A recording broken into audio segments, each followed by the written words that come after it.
decentralized that decision-making process. So now each region, North and South America, Europe, Asia, can make their own decisions without having independently. Yes. So now Europe can decide what should happen as regards to Brexit. Because what's going to happen with the cars being produced in the UK and being sold in Europe? What's going to happen?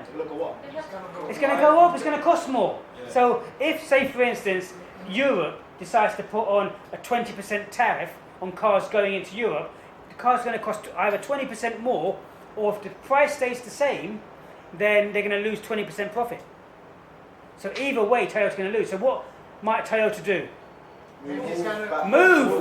Move. Everyone else can see this, apart from various people. I'm not going to say who.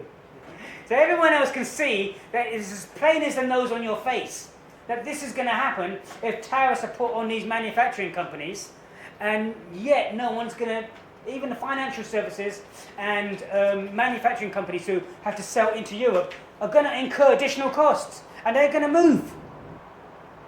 They will move all their manufacturing plant, all their production site, and the whole facility over to Europe where they can sell it without them being taxed higher. Okay, so let's go back to the question.